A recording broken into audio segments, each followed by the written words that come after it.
To open the legislative session for 2016, the governor of Connecticut, Dan Malloy, has a new message. Get used to a lowering of your standard of living because the pre-recession prosperity of your parents' days, where wages and home prices went up, is not coming back. And really what the overall message today is that Connecticut's and the nation's economy was changed by the Great Recession. We all thought that we'd get back to what was an old normal. Well, quite frankly, we're in the new normal. And I think government has to catch up with where the people are and understand that the people have already made that adjustment. They're not counting on an economy that their parents and their grandparents counted on, where wages and home values went up steadily every single year. We live in changing times. You don't have to take my word for it. You hear it from your constituents every day. A visceral feeling that our country and our state are not going back to how things were before the Great Recession. Families are budgeting differently. Their expectations are changing. They know that they can't rely on the same economy their parents and grandparents did, where wages and home values steadily increased.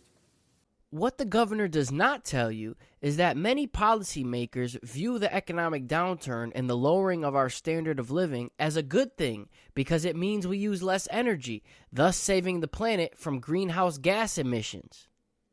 As an example, in 2014, the state announced that it had met its goal of reducing greenhouse gas emissions to 1990 levels and credited the economic downturn as one of the major factors involved with helping to reach that goal. Director of Policy for the Connecticut Department of Energy and Environmental Protection, Jesse Stratton, was working for and speaking on behalf of the Environment Northeast organization back in 2010 when she also credited the economic downturn for reduced electricity consumption.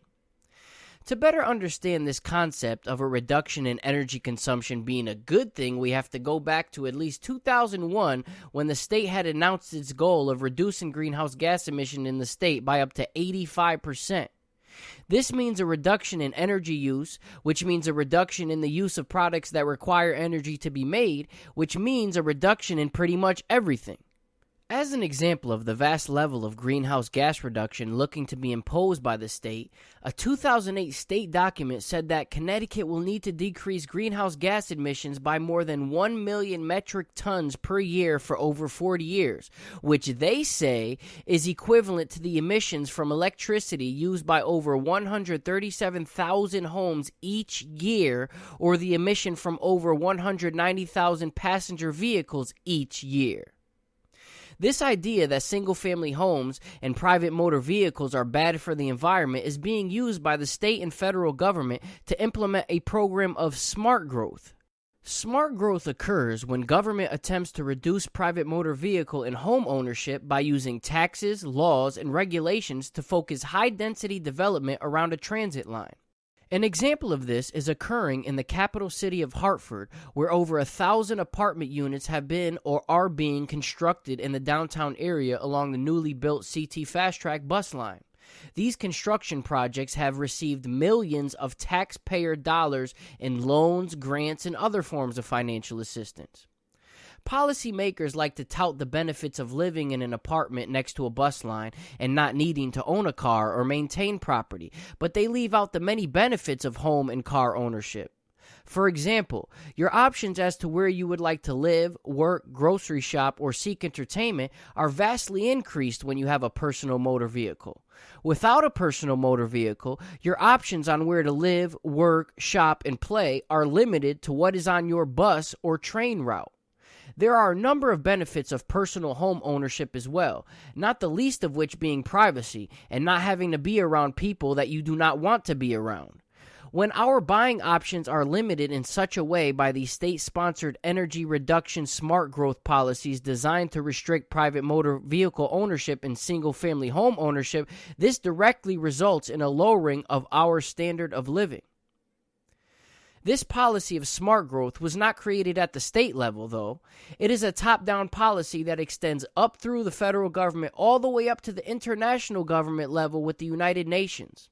Evidence of this can be found in the various Connecticut climate change papers, where various organizations affiliated with the United Nations, like the IPCC, are cited, but most specifically in the 2001 Regional Climate Change Action Plan, where the topic of greenhouse gas emission is discussed. It is stated, quote, "The ultimate goal mirrors that of the United Nations Framework Convention on Climate Change, to which both the United States and Canada are signatories." End quote.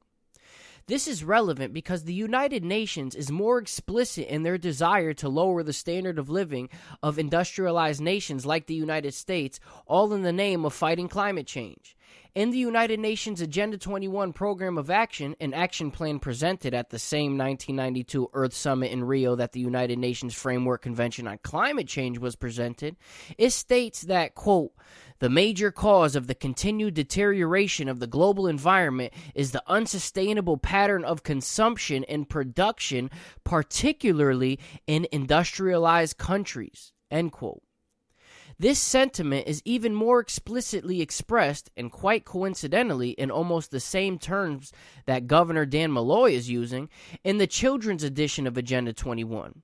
Rachel Kite, the vice president of the World Bank Group at the time of the publishing of the children's edition of Agenda 21, is quoted as saying that children should not expect as much as their parents. The actual quote is this, quote, "You can't bring up a new generation of people telling them that they can have everything we have and more." End quote. An interested person researching climate change in the United Nations will continue to come across this concept of a lowering in the standard of living of industrialized nations being a necessity to reduce greenhouse gas emissions. At thegoodmanchronicle.com, we attempt to document how this agenda is directly affecting residents of Connecticut. To conclude, we need to look at this recent revelation by Governor Malloy in its proper context. The state government, along with the federal government, have been adopting policies in order to get the people to use less energy and reduce consumption. This is why the economic changes brought with the recession are being embraced. When we have less money, we consume less. As we progress further in this agenda to reduce greenhouse gas emissions, we can expect further economic as well as social and cultural changes, all in an apparent effort to fight climate change. Only an informed and vigilant citizenry can get in the way of these changes from taking place. Friends, as we embark on another legislative session, my message to you is this. Connecticut is not going back to that pre-recession reality. It just doesn't exist anymore. The people of Connecticut know it. They've accepted it. They've accepted it. They've accepted it.